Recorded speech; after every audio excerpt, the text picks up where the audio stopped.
আল্লাহ পাকের বান্দা সাইদ ইবনে মুসাইয়াব রাহমাতুল্লাহ আলাইহি তিনি বলে আমি ফজরের নামাজ পড়ে অপেক্ষা করতেছিলাম এশাকের নামাজ পড়ব। নামাজের মুসল্লার ভিতরে আমার ঘুম লেগে গেছে। ঘুম লাগার পর হঠাৎ করে আমি ঘুমের ভিতরে স্বপ্ন দেখতেছি একজন ব্যক্তি আমার সামনে দাঁড়ানো।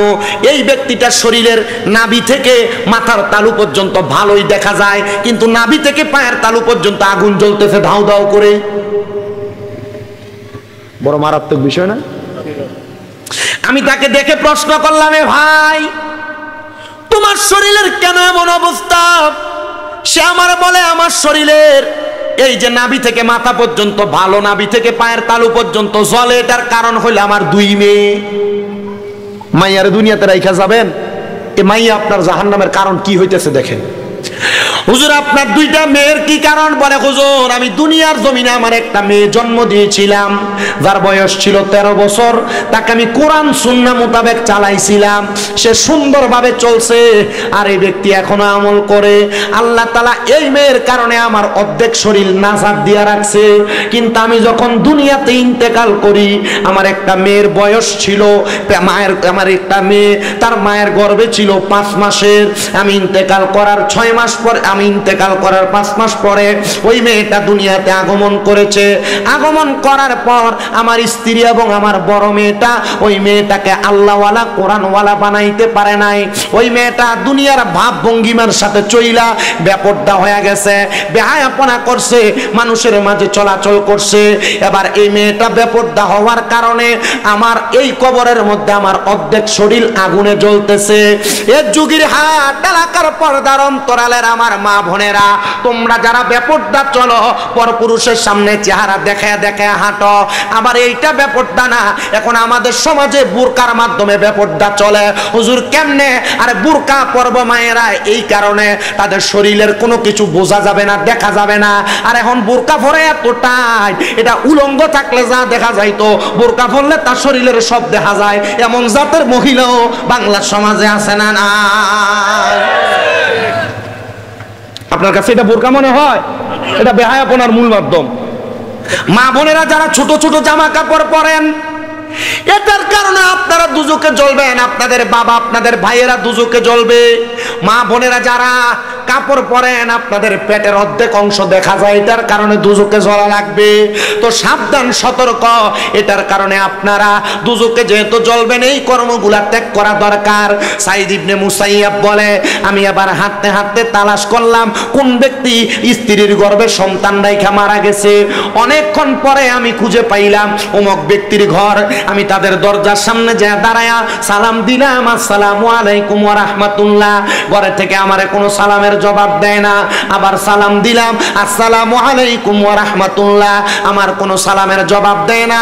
আবার সালাম দিলাম, আসসালামু আলাইকুম ওয়া রাহমাতুল্লাহ, সালামের জবাব তো দিলই না। একটা বালতির মধ্যে কইরা, পানির পাত্রের মধ্যে কইরা একটা মেয়ে এলোমেলো চুলওয়ালা আমার সামনে এসে কিছু ময়লা পানি আমার গায়ে ফিক্কা মেলা মারছে। আমার গায়ে পানিগুলা মারার পর আমি চিন্তা করলাম কত দুষ্ট একটা মেয়ে, আমি ঘর থেকে চলে যাব। এমন টাইমে পেছন থেকে একটা মেয়ে আমার ওয়ালাইকুম সালাম বলে জবাব দিয়েছে। আমি রাগান্বিত হইয়া তার দিকে তাকাইলাম না। আমি 3 বার সালাম দিয়েছি, সে আমারে 3 বার জবাব দিলে তার দিকে ফিরবো। আমারে দ্বিতীয়বার জবাব দিয়েছে, আমি তার দিকে তাকাইলাম না। তৃতীয়বার জবাব দিয়েছে, তার দিকে তাকাইলাম না। এবার চতুর্থবার ওই মেয়েটা আমারে সালামের জবাব না দিয়ে আমারে উল্টা সালাম দিছে। এ যুগের হাটের মুমিন মুসলমানেরা, কারোর ঘরের সামনে গেলে 3 বার সালাম দিবা, জবাব না পাইলে ফিরা চলে আসবা। হুজুর না না, আমরা এগুলা করি না, আমরা ডাইরেক্ট অমুক ভাই আসুনি কইয়া ঘরে ঢুইকা যায়। আরে বাবা, একটা সন্তান তার মা বাবার ঘরে ঢুকার আগেও সালাম দিয়া প্রবেশ করা নবীর সুন্নত। সালাম ছাড়া প্রবেশ কইরো না। মনে রাখবা, সালাম ছাড়া প্রবেশ করলে সুন্নাহ বিরোধী কাজ হবে। সালাম ছাড়া প্রবেশ করলে ওই ঘরের মধ্যে জিনের মতো বাজে জিন আক্রমণ করবে। নাউজুবিল্লাহ। কম না, কষ্ট হইতেছে আপনারা?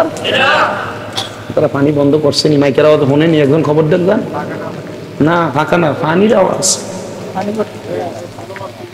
আমার মুমিন মুসলমানেরা, চতুর্থবার সালামের জবাবে জবাবের পরে তৃতীয়বার সালামের জবাবের পরে চতুর্থবার যখন সালাম দিয়েছে, সালাম দেওয়ার পর আল্লাহর ওলি পেছনে ফিরে না, পেছনের দিকে হাইটে হাইটে আসছে। মনে রাখবেন, যারা আল্লাহর হক্কানি ওলি, হক্কানি বান্দারা বেরিয়েতে সামনে যায়নি, হ্যাঁ বেরিয়েতে সামনে যায়, চোখ তুইলা কথা বলে না। যদিও সামনে যাওয়া লাগে, এলাকার যে যুগ নির্ধারণতা, মাথা নিচা করে থাকে, মহিলাদের সঙ্গে কথা বলে না। এবার আল্লাহর ওলি ডাক দিয়ে কয়, মা আপনি সালামের জবাব দিয়েছেন, কারণটা কি? বলে, হুজুর সালামের জবাব দেওয়ার কারণ হইল আপনি যখন 3 বার সালাম দিয়েছেন, আমি নামাজের মুসল্লায় ছিলাম, জবাব দিতে পারি নাই। হুজুর আপনার শরীরের মধ্যে আমার বোনটা পানি নিক্ষেপ করেছে, আমি তার বড় বোন। হুজুর এই বোনটা বেপরদা, বেহায়াপনা, উগ্র টাইপের মেয়ে। এমন অনেক মেয়ে দেখবেন সংসারে বড় হয়, এগুলা বিয়ে দেওয়ার পরে জামাইয়ের বাড়িতে ভালো করে ভাতও খাইতে পারে না। সাবধান, সতর্ক, এগুলাকে একটু ভালো করে মানুষ করে তারপর বিয়ে দিবেন, আর নচেত বিয়ে দেওয়ার পর অশান্তি শিকার হবেন। এ মুসলমান, ওই মেয়েটা ডাক দিয়ে কই, হুজুর আপনার মতো একজন আলেম আমাদের ঘরের দরজায় কেন আসছেন, কারণটা কি? হুজুর ডাক দিয়ে কয়, মা আমি আজকে তাহাজ্জুদ নামাজের পরে ফজরের নামাজ পড়া এশরাকের নামাজের অপেক্ষা করতেছিলাম। মা গো, আমি এশরাকের নামাজের জন্য অপেক্ষা করতে করতে ঘুমিয়ে গেছি। আমি ঘুমের ভিতরে দেখেছি তোমার আব্বাজান আমার স্বপ্নে আসছে। তোমার আব্বাজানের অর্ধেক শরীর আগুনে জ্বলে, অর্ধেক শরীর ভালো। এখন বুঝতে পারলাম তোমার এই বোনটার জন্য তোমার আব্বা জাহান্নামে জ্বলে। ওই বোনটা একটা লাফ দিয়ে হুজুরের পায়ে পড়ে গেছে, হুজুর মাফ করে দেয়, আমি তো আমার আব্বাজানকে জীবনে দেখি নাই, আমার জন্মের 5 মাস আগে আমার আব্বা মারা গেছে। হুজুর আমি কেমনে আমার আব্বাজানের জাহান্নামের কারণ হইলাম, আমি তো আমার বাপরে দেখি নাই। বলে, তুমি বেপরদা চলো, বেহায়াপনা করো, এই জন্য তোমার আব্বাজানকে তুমি দেখো নাই, না দেখো জাহান্নামের কারণ হয়ে গেলা। মাইয়া ডাক দিয়ে কই, হুজুর যেই বাবা আমার জন্মদাতা, ওই বাবা যদি আমি কন্যার জন্য জাহান্নামে জ্বলে, আমি কন্যা এটা সহ্য করতে পারবো না। এ হুজুর আপনি বলেন না কোন কাজের কারণে আল্লাহ আমার আব্বাকে মাফ করে দিবে? মাইয়াটার প্রশ্নের জবাবে হুজুর ডাক দিয়ে কই, মা বেপরদা বেহায়াপনা ছাড়ো, অন্যায় অশ্লীলতা ছাড়ো, আল্লাহ তাআলা মাফ করে দিবে। মাইয়া কই, হুজুর আপনার নসিহত গ্রহণ করলাম, আর বেপরদা বেহায়াপনা করব না। মাইয়াটা যখন গ্রহণ কইরা বেপরদা বেহায়াপনা ছাড়ছে, মাইয়াটা 5 ওয়াক্ত নামাজ পড়ে। 5 দিন পরে 7 দিন পরে ওই আল্লাহর উনি সাইদ ইবনে মুসাইয়াবের সামনে, হুজুর আমার আব্বাকে এখন ভালো আসেনি। হুজুর কই, এটা তো আমি স্বপ্ন দেখেছি, এখন তুমি তোমার আব্বারে জিগাও। হুজুর কেমনে জিগাইব গো, আমার আব্বা তো কবরে। বলে, রাস্তা আছে রে, ওই রাস্তাটার মাধ্যমে জিগাও। হুজুর কেমনে গো, একটু কারণটা বলেন। বলে, তোমার কাছে আমার একটা নসিহত, ওয়া মিনাল লাইলি ফাতাহাজ্জাদ বিহি নাফিলাতান লাকা আসা আইয়াবাসাকা রাব্বুকা মাকামাম মাহমুদা। আমার আল্লাহ আমার নবীকে বলেছেন, আপনি রাতের কিছু অংশে তাহাজ্জুদের নামাজ পড়েন। যদি আপনি তাহাজ্জুদের নামাজ পড়েন, অতি সত্বর আপনার মাকামে মাহমুদ, প্রশংসার জায়গা দান করা হবে। এই আয়াত যখন নাজিল হয়, আমার নবী আল্লাহর কাছে বলেছেন, আল্লাহ আমি তাহাজ্জুদ পড়লে আমারে মাকামে মাহমুদ দিবেন, কিন্তু আমার উম্মত যদি পড়ে উম্মতরে কি দিবেন? আমার আল্লাহ তাআলা ঘোষণা করেছে, নবীর কোন উম্মত তাহাজ্জুদ পড়ে যা চাইবে আল্লাহ তা দিয়া দিবে।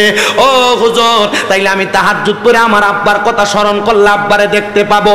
আপনাদের যাদের মা নাই, আপনাদের যাদের বাবা নাই, মারে দেখতে মন চায়, বাবারে দেখতে মন চায়, তাহাজ্জুদ পড়ে কান্না করবেন, দেখবেন আপনার মা বাবারে আপনি তাহাজ্জুদের কান্না করার সময় দেখা যাবেন। এই যে বিয়ের ভিতরে গায়ে হলুদ হয়, গান সাজ নয়, আমরার মধ্যে দেখবেন পাঞ্জাবি লাগে, হুজুরে এই বিয়ে পড়ায়, আবার হুজুরে আবার বিয়ের পরে দোয়া করে, আল্লাহ এই বিয়ের মাধ্যমে তারা যে সন্তান হবে একটা নেক্সট সন্তান দেন। তো আপনি হারাম ডিজে ফাটির কনসার্ট গান বাজনা করে বিয়ে করাইছেন, এই বিয়ের ভিতরে নেক্সট সন্তান নেবো, এই ফুতে বড় হইয়া তার মারে আর বাপরে কি লাইব?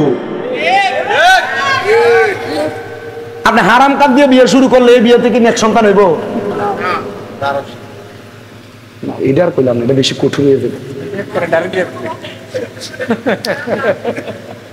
তাইলে বিয়ের ভিতরে গান বাজনা চলবে না। আপনি মনে রাখবেন, মনে করেন আপনার এই হুজুরকে আপনি কষ্ট নেবেননি কোনো, এই হুজুরকে দিয়ে বোঝায়, এই হুজুরের বাড়িতে বিয়া, হুজুরের বাড়িতে গান বাজনার আয়োজন করছে হুজুরের ছেলেরা, আয়োজককে ছেলেরা। এই গান বাজনার আয়োজনে আইসা যারা যারা গান শুনবে, নাচবে এবং বেপরদা যে মহিলা হবে, তারা এগুলা কইরা যে গুনাহ হবে, এই গুনার কাজের আয়োজন যারা কইরা দিছে, সেম সমান গুনার অপরাধী তারা হবে। আপনি মনে করেন আমি নাচলাম, আমি নাচছি, আমি গুনাহগার হইলাম, কিন্তু আমার এই নাচার জন্য যে আগ্রহ তৈরি করে দিছে এই ব্যক্তি, আমার যা গুণ হইব তার অটোমেটিক এমনি গুণ হইব। আপনার এলাকায় গান বাজনা যে হয়, যারা গান বাজনা করে এরা কি আপনি মনে করেন এমনি হইব? আমার এক স্পিকার ওলা, এই দোয়ান স্পিকার দোয়ানওয়ালা প্রশ্ন করছে, তো আমরা থেকে নিয়ে যেটি করে সামনে হমান অপরাধী হইবে। আমি তো ভাড়া দিই, আমি আপনি এই গুনার কাজে আপনি সহযোগিতা করেন। চিন্তা করবো মা হুজুর এটা কি থাকে, এটা না থাকলে তো হয়তো না। হ্যাঁ এটা না থাকলে হয়তো না, এটা দরকার, ওয়াজ মাহফিলে চলে না, এটা লাগে, কিন্তু গান বাজনার ভিতরে দিয়ে আপনি সহযোগিতা করছেন না, আপনি সমান গুনাহগার। এবার আসেন, মনে রাখবেন, আপনারা যদি আপনাদের আত্মীয় স্বজন মহিলাদেরকে পর্দায় না ঢুকায় দিয়ে যান, একজন বাবা যদি তার মেয়েকে পর্দাশীল না বানায়া যায়, তাহলে তার মেয়ের কারণে সে কবরে গেলে দুজকের আগুনে কেমনে জ্বলবে। আল্লাহ তাআলার খাস একজন বান্দা, জিনার বাড়ি হলো খোরাসান এলাকার মধ্যে, ওনার জীবনী পড়তে যে আমি পাইলাম, উনি খোরাসান থেকে অনেক দেশে সফর করেছে।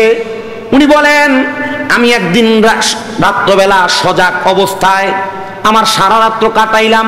আমার স্বভাব ছিল আমি ফজরের নামাজ পড়ে, 2 রাকাত নামাজ আছে, ফজরের পরে সূর্য উঠলে 2 রাকাত নামাজ পড়ে, এটা কি নামাজ কয়?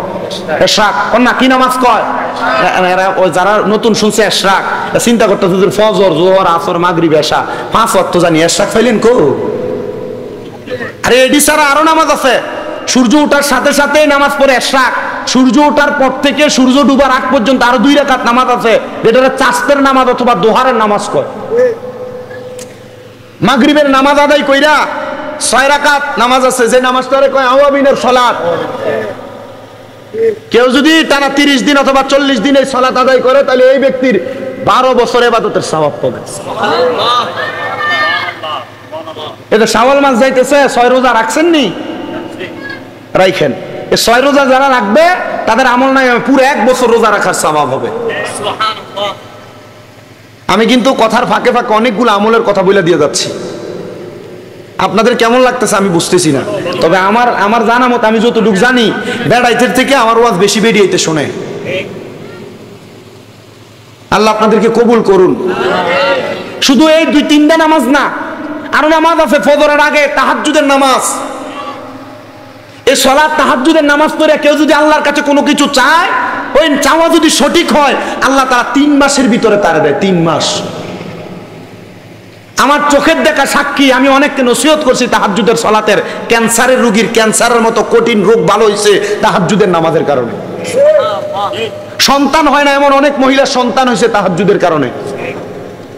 আর আমার ভক্তবৃন্দ আমি দেখাইতে পারবো আপনার, আলহামদুলিল্লাহ। এমন অনেক পুরুষ মানুষ বিদেশ যাওয়ার 6-7 বার চেষ্টা করছে, মেডিকেল আনফিট আসছে, 3 মাস তাহাজ্জুদ করে কাঁদছে, পরবর্তীতে যাওয়াতে মেডিকেলে ফিট হয়েছে। ব্যবসা করছে, বরকত হয় নাই, তাহাজ্জুদ করছে, আল্লাহ বরকত দান করছে। কঠিন রোগে আক্রান্ত, তাহাজ্জুদ করছে, আল্লাহ তাআলা এই ব্যক্তির কঠিন রোগ থেকে শেফা দান করছে। বড় কঠিন ইবাদত, বড় পাওয়ার মতো ইবাদত।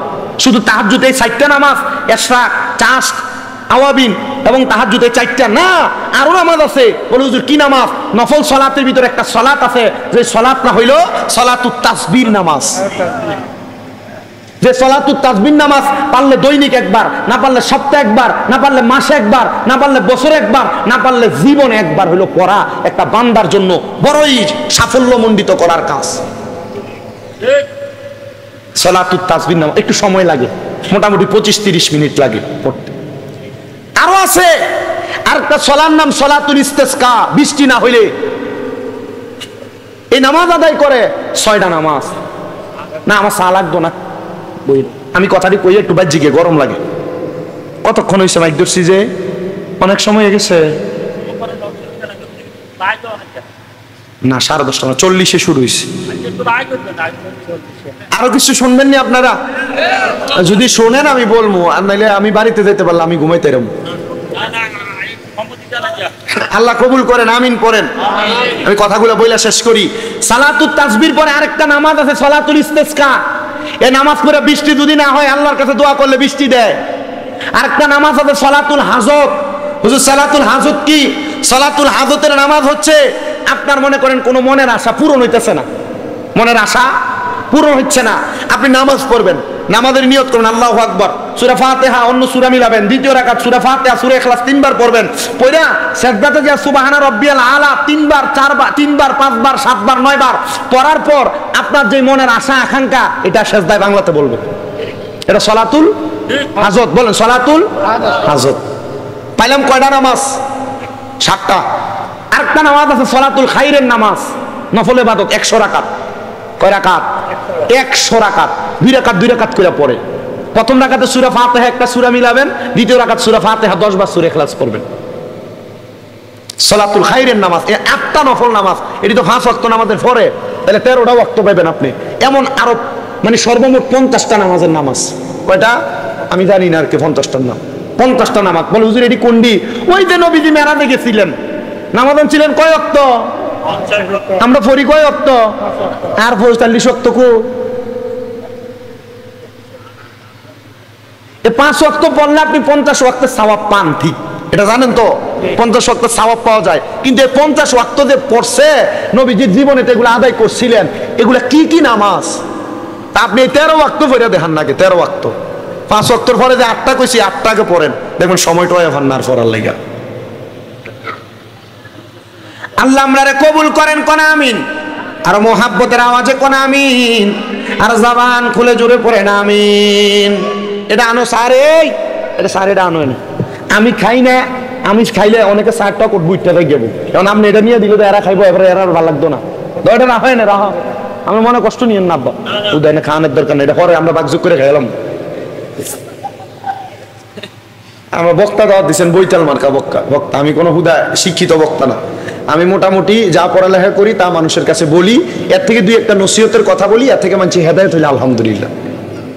কথা বুঝছেন তো? আপনার দোয়া করেন, আমি আমার খেদমত একজনকে আল্লাহ এক এক দিক দিয়ে খেদমত করা, আমি আমার মাদ্রাসাগুলো দিয়ে খেদমত করতেছি। আল্লাহ তাআলা কবুল করেন, পড়েন আমিন। মুহাব্বতের আওয়াজে কোন আমিন।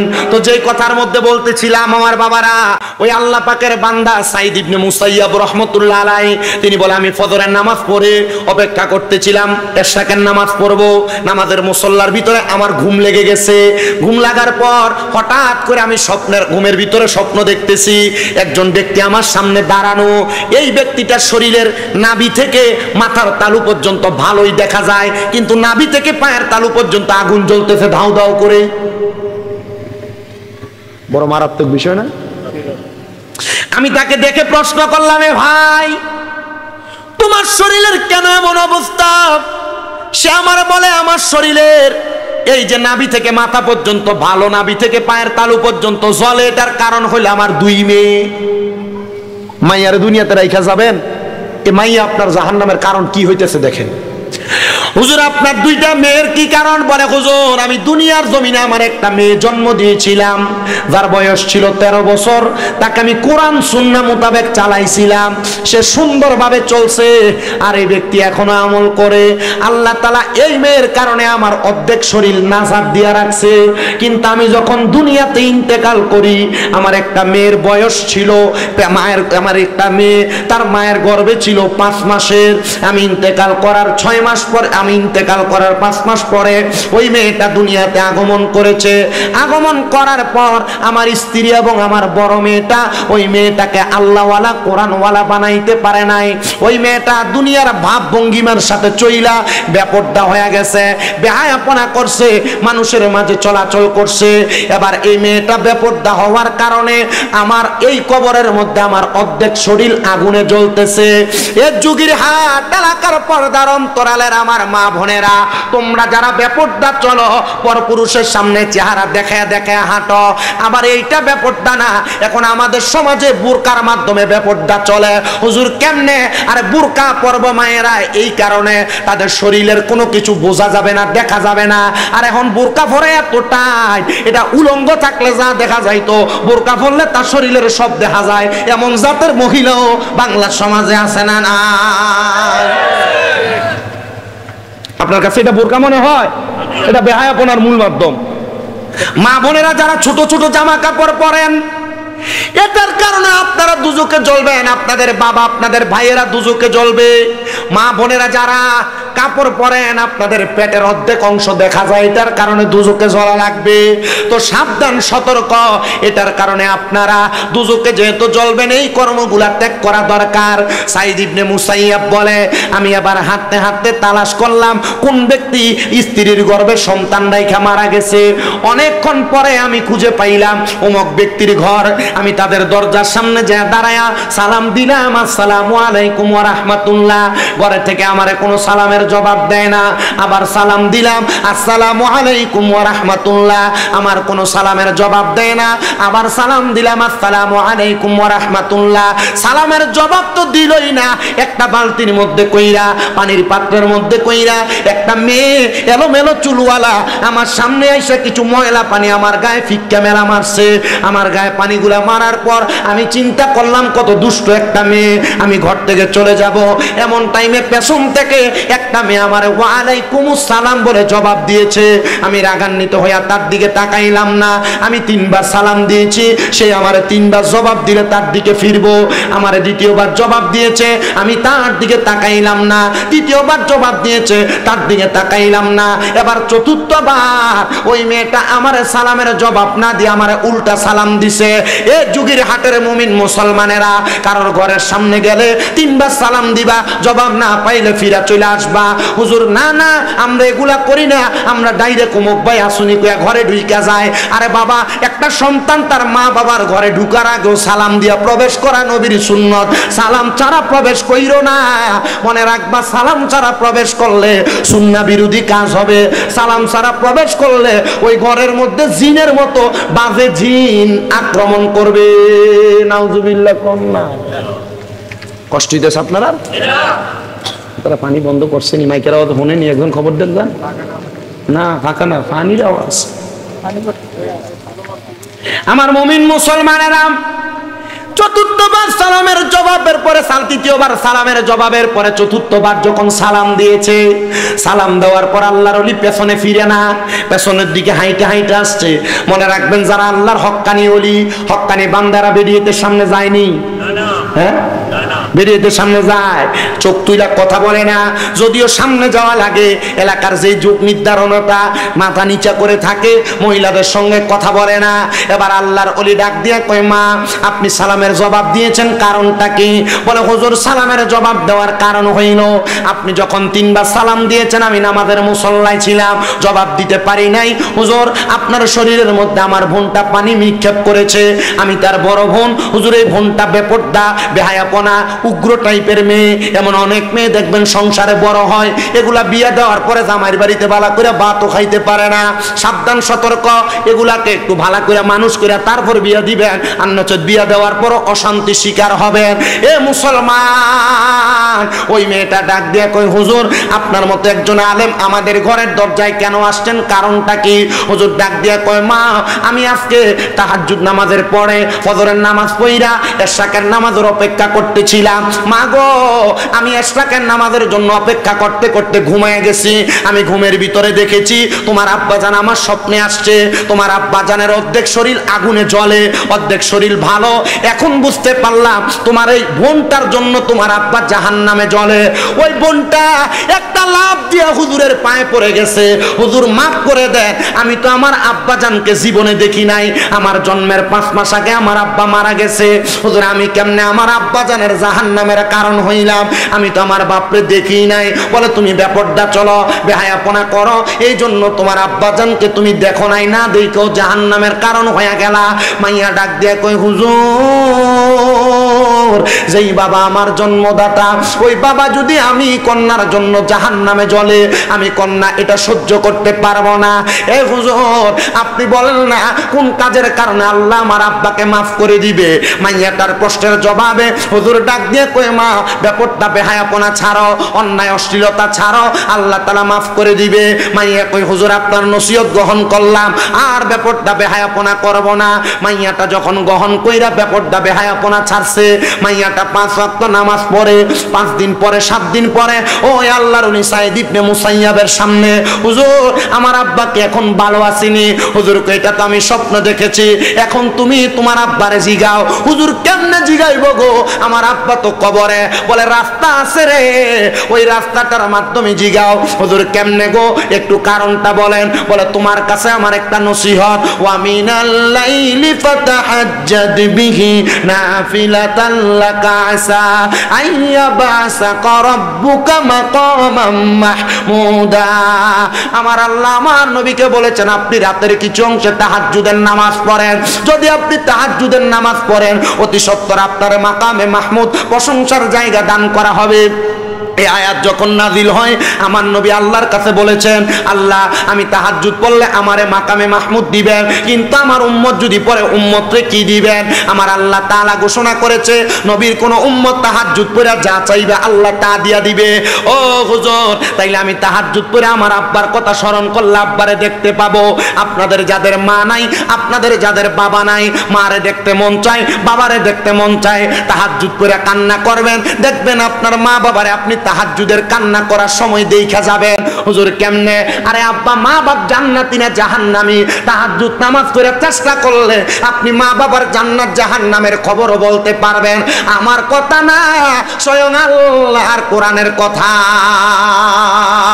ওই মেয়েটা একটানা 7 দিন তাহাজ্জুদ পড়ছে, আল্লাহর কাছে কান্না করে। মাইয়া ডাক দিয়া কয়, জগতের মানুষ,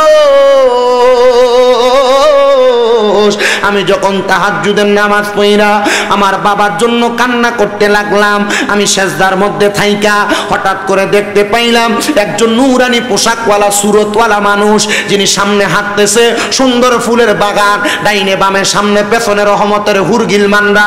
আমি জিজ্ঞাসা করলাম, কে গো আপনি, আপনার পরিচয় কি? উনি ওনার মাথা থেকে সাদা কাপড়টা উঠায়া ডাক দিয়া কয়, মা আমি হইলাম তোমার জন্মদাতা বাবা। ও বাবা, আপনার না অর্ধেক শরীর আগুনে জ্বলেছে, অর্ধেক ভালো ছিল, এখন কেমনে আপনি শান্তি পাইলেন? আমার আব্বা আমার জবাব দিয়েছে, এ মা তুমি পর্দা করার কারণে, নামাজ পড়ার কারণে, ইবাদত করার কারণে, বেহায়াপনা ছাড়ার কারণে, অশ্লীলতা ছাড়ার কারণে আল্লাহ তাআলা আমি বাবাকে মাফ করে দিয়েছে। ভাইয়েরা আমার, বন্ধুরা আমার, আপনার কারণে আপনার বাবা মার কবরে যেন আযাব না যায়। ওই যে বলেছি মুমিনেরা জান্নাতে যাবে। কেমনে যাবে? আল্লাহ তাআলা বলেন, রাদিয়াল্লাহু আনহুম ওয়া রাদু আন, আমি আল্লাহ যারার প্রতি খুশি এবং যারা আমি আল্লাহর প্রতি সন্তুষ্ট তারাই জান্নাতে যাবে। আল্লাহ তারা কারা? কয় যালিকা লিমান খাশিয়া রাব্বা, আমি আল্লাহর সবচাইতে ভয় করে যারা। ও বাবা, আল্লাহরে কেমনে খুশি করবেন? খুতবার মধ্যে হাদিস শরীফ পড়েছি, রাদার রাব্বি ফি রিদাল ওয়ালিদাইন, আম্মা আব্বারে খুশি করতে পারলে আল্লাহরে খুশি করতে পারবেন। সাকাতুর রাব্বি ফি সাকাতিল ওয়ালিদাইন, আম্মা আব্বার অসন্তুষ্টি করলে আল্লাহর অসন্তুষ্টি করে ফেলবেন। মনে রাখবেন, মা বাবার অসন্তুষ্ট রাইখা কবরে যাবেন, শান্তি পাবেন না, নাজাত পাবেন না। আম্মা আব্বার অসন্তুষ্ট করেন না। সন্তান আম্মা আব্বার অসন্তুষ্ট করবে কি করবে না এটা তোমার সিদ্ধান্ত বাবা, কিন্তু তোমার স্ত্রী তোমার কথার কথাই বলেছে, তোমরা 2-3 ভাই তুমি একাকির লেগে তোমার মা বাপরে খাওয়াও।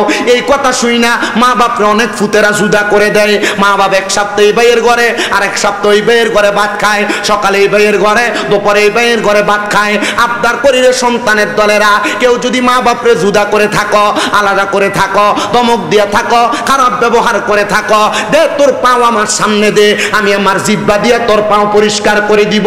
শুধু ওয়াদা করবি এখান থেকে বাড়িতে যাইয়া মা বাবার পা ধরে মাপ চাইবি। আম্মা আব্বার পায়ে ধরলে তোমার দাম কমবে না, সম্মান কমবে না, গুনাহ হবে না। আম্মা আব্বার পায়ে ধরলে আল্লাহ তাআলা তোমার দাম বাড়ায়া দিবে, সম্মান বাড়ায়া দিবে, ইজ্জত বাড়ায়া দিবে। কিন্তু বর্তমান সমাজের সন্তানেরা মা বাবার পা ছুঁয়া সালামি করে না।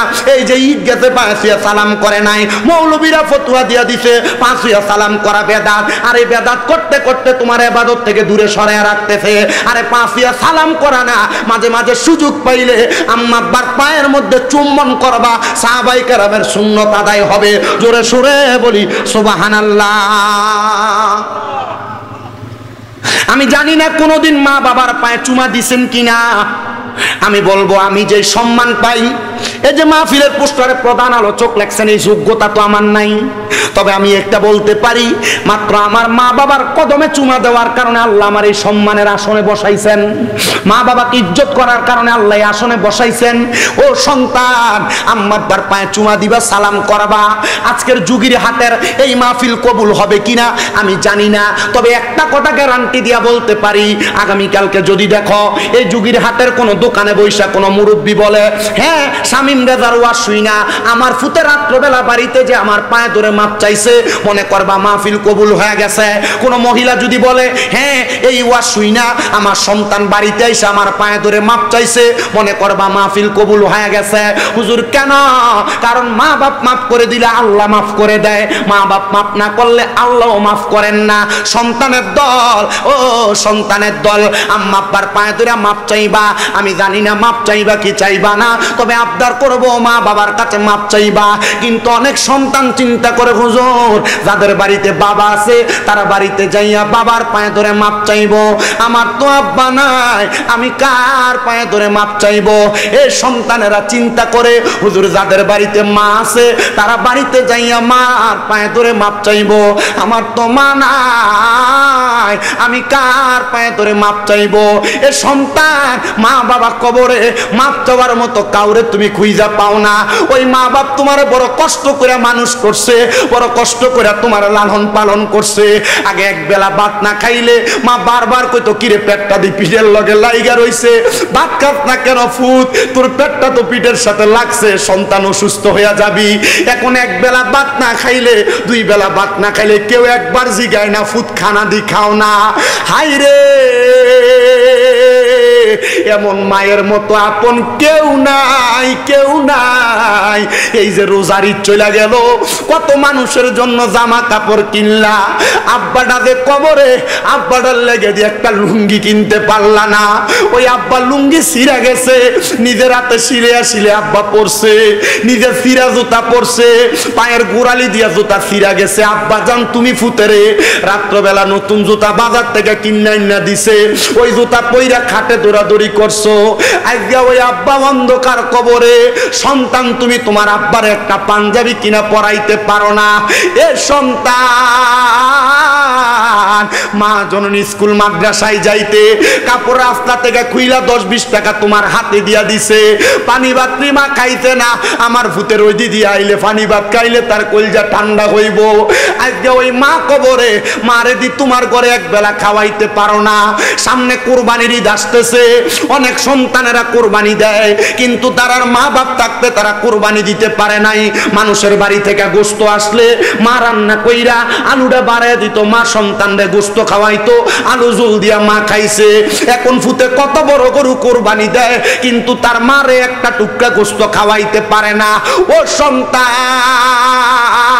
ও সন্তানের দলেরা, ওই মা বাবা যদি অন্ধকার কবরে থাকে, আমি তোমার কাছে আবদার করব, একটু পরে আখিরি মুনাজাতে আল্লাহর দরবারে দোয়া করবা, রব্বির হামহুমা কামা রব্বায়ানি সগীরা। কোন সন্তান যদি চোখের মনি কোটার মধ্যে একটা মাছির মাথা পরিমাণ পানি চাইরা কান্না করে, ওই পানি মাটিতে পড়ার আগে আল্লাহ তার মা বাবার জীবনের গুনাহ মাফ করে দেয়। আমি জানি না কে তারার মারে হারাইছে, কে তারার বাপরে হারাইছে। আজকে যুগীর হাট এলাকায় এত সুন্দর জান্নাতের বাগান, এত সুন্দর একটা মক্তব, এত সুন্দর একটা জানাজার মাঠ তৈরি করেছে। এই এলাকার যারা এগুলা করেছে তাদেরকে শুকরিয়া জ্ঞাপন করছি, কারণ এটার কারণে তোমাদের বংশের কবর আযাব মাফ হবে। আমার আগের হুজুরের কাছে অনেকে দান করেছে, তাদের শুকরিয়া আদায় করছি।